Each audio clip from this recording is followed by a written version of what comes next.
Hello दोस्तों, आज हम लोग प्राचीन इतिहास के बारे में देखेंगे। पिछले क्लास में हमने देखा था पूरा पाषाण काल के बारे में, फिर इसके आगे मध्य मध्य पाषाण काल के बारे में देखे थे। और आज हम लोगों का टॉपिक है नव पाषाण काल के बारे में। तो आइए देखते हैं नव पाषाण काल। नव नव पाषाण नव पाषाण काल यानी कि जो इसका समय माना जाता है, यानी कि समय की बात करते हैं। सबसे पहले इसका जो समय है 10,000 ईसा पूर्व से 1,000 ईसा पूर्व, यानी कि जो नव पाषाण काल का समय है वह 10,000 ईसा पूर्व से 1,000 ईसा पूर्व है। और जो इसका लक्षण है, जो इसका लक्षण की बात करते हैं, इस समय यानी कि नव पाषाण काल के समय तक लोगों को कृषि का ज्ञान हो गया था और अस्थाई जीवन का ज्ञान हो गया था। यानी कि लोगों को कृषि का ज्ञान हो गया था,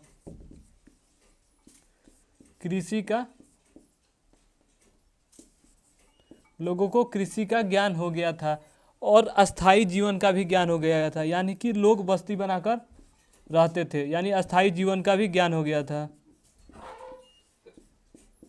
लोगों को अस्थाई जीवन का ज्ञान हो गया था। और इस समय तक मृदभांडों की भी शुरुआत हो मानी जाती है। मृदभांडों की भी शुरुआत हो गई थी और लोग आग से परिचित हो गए थे।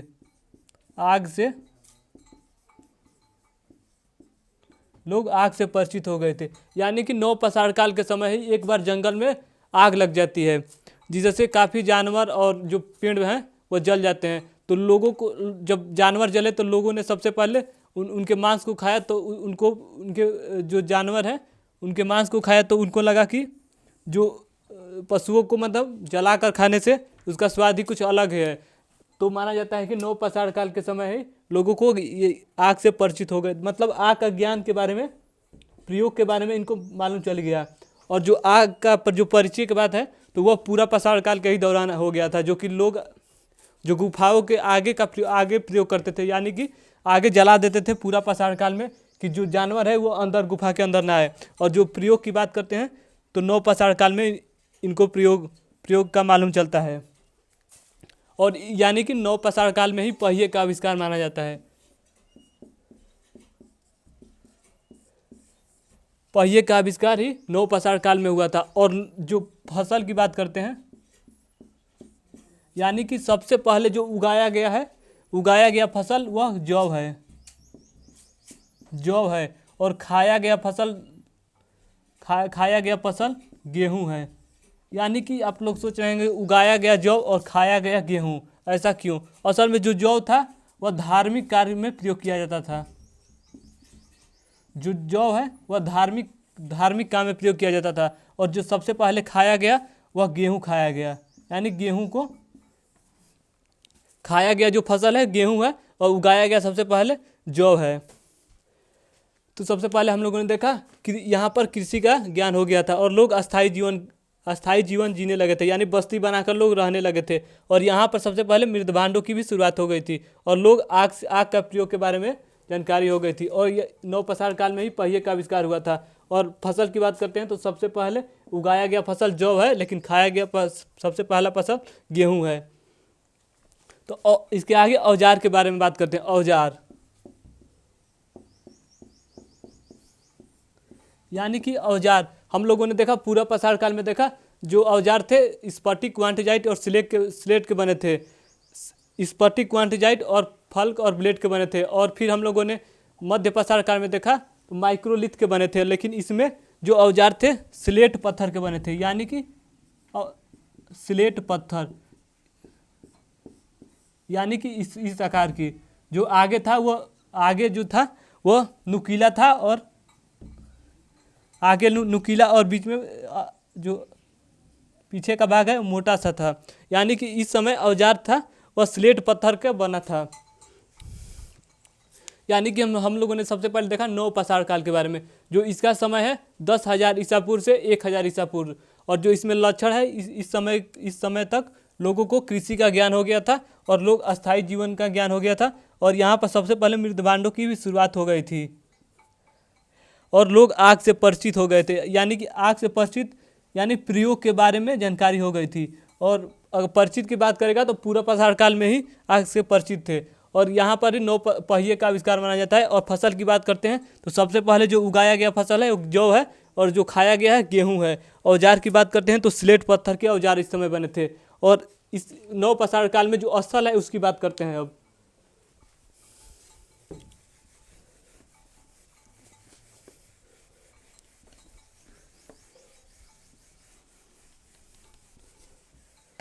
यानी कि नौ पाषाण काल में स्थल की हम बात करते हैं। जो पहला स्थल खोजा गया है, सबसे पहला स्थल जो खोजा गया नौ पाषाण काल में लहुरा देव, जो कि संत कबीर नगर यूपी में पड़ता है, जो कि 8000 ईसा पूर्व में सबसे पहले लहुरा देव, जो कि संत कबीर नगर यूपी में पड़ता है, जो कि सबसे पहले 8000 ईसा पूर्व में यहाँ से पशुपालन का सबसे पहले यहाँ पर कृषि का साक्ष्य मिलता है। यानी कि हम लोगों ने देखा नौ पाषाण काल में सबसे पहले लहुरा देव, जो कि संत कबीर नगर उत्तर प्रदेश में पड़ता है, 8000 ईसा पूर्व में सबसे पहले यहाँ से कृषि का साक्ष्य मिलता है। और जो दूसरा स्थल है मेहरगढ़, जो कि बलूचिस्तान पाकिस्तान में पड़ता है। यानी कि यहाँ पर 7000 ईसा पूर्व में 7000 ईसा पूर्व में यहाँ पर सबसे पहले यहाँ पर एक भैंस का साँच मिलता है। और यहाँ से ही कृषि का भी साक्ष्य मिलता है। यानी कि हम लोगों ने देखा मेहरगढ़, जो कि बलूचिस्तान पाकिस्तान में पड़ता है, यहाँ पर सबसे पहले 7000 ईसा पूर्व में, यानी कि सबसे पहला लहुरा देव, उसके बाद से मेहरगढ़, जो कि यहाँ पर 8000 ईसा पूर्व में, यहाँ पर 7000 ईसा पूर्व में, जो कि यहाँ पर एक भैंस का हड्डी का साक्ष्य मिलता है। और यहाँ पर कृषि का भी साक्ष्य मिलता है, और कृषि में चावल का साक्ष्य मिलता है। यानी कि सबसे पहले हमने देखा लहुरा देव, जो कि संत कबीर नगर यूपी में पड़ता है, जो कि यहाँ पर 8000 ईसा पूर्व में एक कृषि का साक्ष्य मिलता है। और उसके बाद से मेहरगढ़, जो कि बलूचिस्तान पाकिस्तान में है, यहाँ पर 7000 ईसा पूर्व में कृषि का साक्ष्य मिलता है, जो कि चावल का साक्ष्य मिलता है। और एक है कोलडिहावा,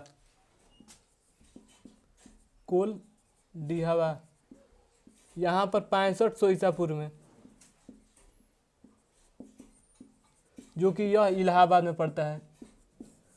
यहाँ पर 6500 ईसा पूर्व में चावल का साक्ष्य मिलता है। यानी कि हम लोगों ने देखा नौ पाषाण काल में जो स्थल है एक लहुरा देव, यह है जो स्थल है मध्य भारत में है, मध्य भारत का हिस्सा था। यानी कि लहुरा देव संत कबीर नगर, जो कि उत्तर प्रदेश में पड़ता है, यहाँ से 8000 ईसा पूर्व में कृषि का साक्ष्य मिलता है। और फिर एक मेहरगढ़, जो कि फिलहाल बलूचिस्तान पाकिस्तान में पड़ता है, यहाँ पर 7000 ईसा पूर्व में भैंस का भी साक्ष्य मिलता है। और यहाँ पर कृषि का भी साक्ष्य मिलता है, जो कि चावल का साक्ष्य मिलता है। और कोल्डिहावा, जो कि इलाहाबाद में पड़ता है, यहाँ से 6500 ईसा पूर्व में चावल का साक्ष्य मिलता है। तो हम लोग इसके आगे फिर देखते हैं। यानी कि मध्य भारत में हमने देखा लहुरा देव, मेहरगढ़ और कोल्डिहावा। और एक जगह है चिराद, जो कि सारण बिहार में पड़ता है। चिराद सारण बिहार में पड़ता है, यहाँ से भी कृषि का साक्ष्य मिला है। तो हम लोगों ने देखा मध्य भारत के बारे में। और इसके आगे देखते हैं फिर हम लोग उत्तर भारत के बारे में।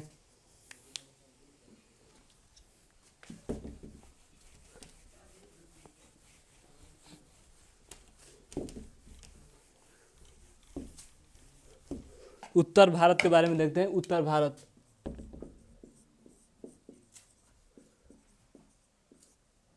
यानी कि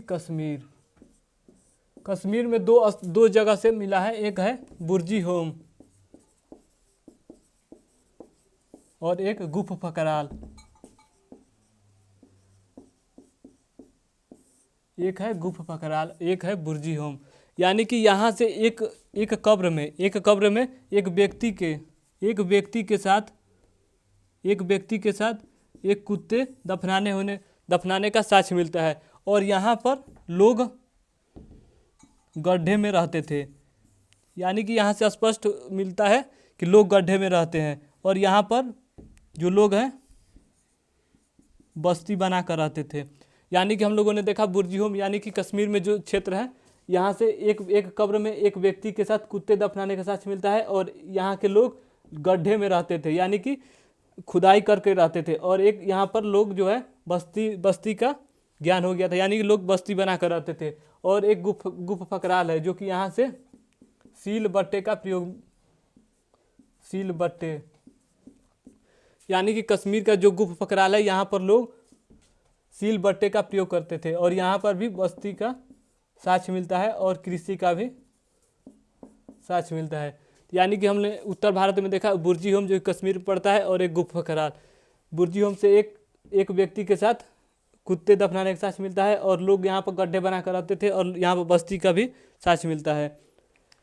और यहाँ पर एक और सिंह के मन के मिले हैं, सिंह के मन के। तो फिर हम इसके आगे देखते हैं दक्षिण भारत के बारे में।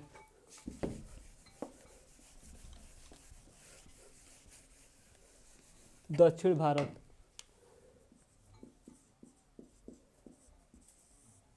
यानी कि यहाँ पर 3 जगह हैं जो कि स्थल मिले हैं। एक है कर्नाटक, एक आंध्र प्रदेश, एक तमिलनाडु। कर्नाटक में 2 जगह मिले हैं, एक ब्रह्मगिरी और एक सगन कल्लू। जो ब्रह्मगिरी है यहाँ से अस्थाई जीवन यानी अस्थाई जीवन का साक्ष्य मिलता है, यानी अस्थाई मतलब अस्थाई घर का साक्ष्य मिलता है, यानी कि लोग यहाँ पर अस्थाई घर बनाकर रहने लगे थे। और जो सगन कल्लू है यहाँ से राख के ढेर मिले हैं। यानी कि कर्नाटक में 2 जगह मिले हैं, एक ब्रह्मगिरी और एक सगन कल्लू। जो ब्रह्मगिरी है यहाँ से अस्थाई जीवन का साक्ष्य मिलता है और जो सगन कल्लू है यहाँ पर राख के ढेर मिलते हैं। और फिर आंध्र प्रदेश की बात करते हैं। आंध्र प्रदेश यहाँ पर 2 जगह मिला है, एक उतनूर और एक नागपुनर कोड। जो उतनूर है यहाँ पर पशुबाड़ा का साक्ष्य मिलता है, यानी कि लोग यहाँ पर पशु का भी ज्ञान हो गया था, लोग पशु भी पालते थे। और जो नाग पुनर्कोड है यहाँ पर स्पष्ट होता है कि यहाँ के लोग जो कब्र है यानी कि लोग के मरने के बाद खुद यानी कि अपने घर के नीचे यानी अपने खुद फर्श के नीचे ही दफनाने का साक्ष्य मिलता है। यानी कि हम लोगों ने देखा एक कर्नाटक है, कर्नाटक में 2 जगह मिला है, एक ब्रह्मगिरी यहाँ से अस्थाई जीवन का साक्ष्य मिलता है और एक कर्नाटक में ही सगन कल्लू यहाँ से राख के ढेर मिला है। और एक आंध्र प्रदेश है, आंध्र प्रदेश में 2 जगह मिला है, एक उतनूर और एक नागपुनरकोड। जो उतनूर है यहाँ से पशुबाड़ा का साक्ष्य मिलता है और जो नागपुनरकोड है यहाँ से लोग जो हैं अपने घर के नीचे ही कब्र को दफनाने का साक्ष्य मिलता है। और एक तमिलनाडु यहाँ से भी दो स्थल मिला है, एक है आदि चैनलूर, एक आदि चैनूर है,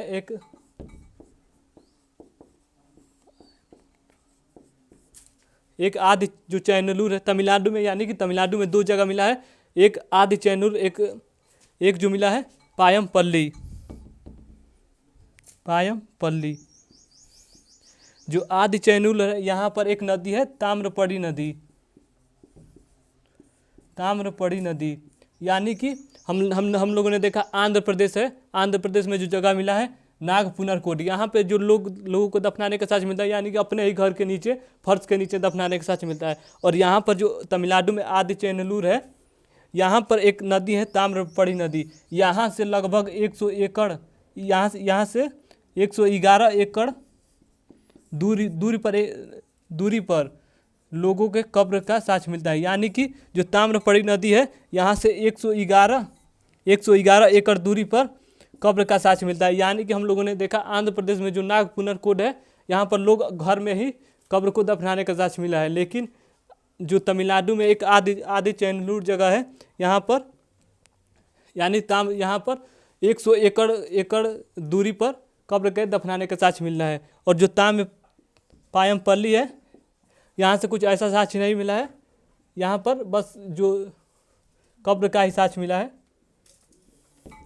यानी कि हम लोगों ने दक्षिण भारत के बारे में देखा, कर्नाटक जहाँ पर 2 स्थल मिला, एक ब्रह्मगिरी और एक सगनकलू। और फिर आंध्र प्रदेश के बारे में देखा, एक उतनूर और एक नागपुनरकोड। और फिर तमिलनाडु के बारे में देखा, आदिचेयनलूर और एक पायमपल्ली। तो चले ठीक है, आज के लिए बस इतना ही।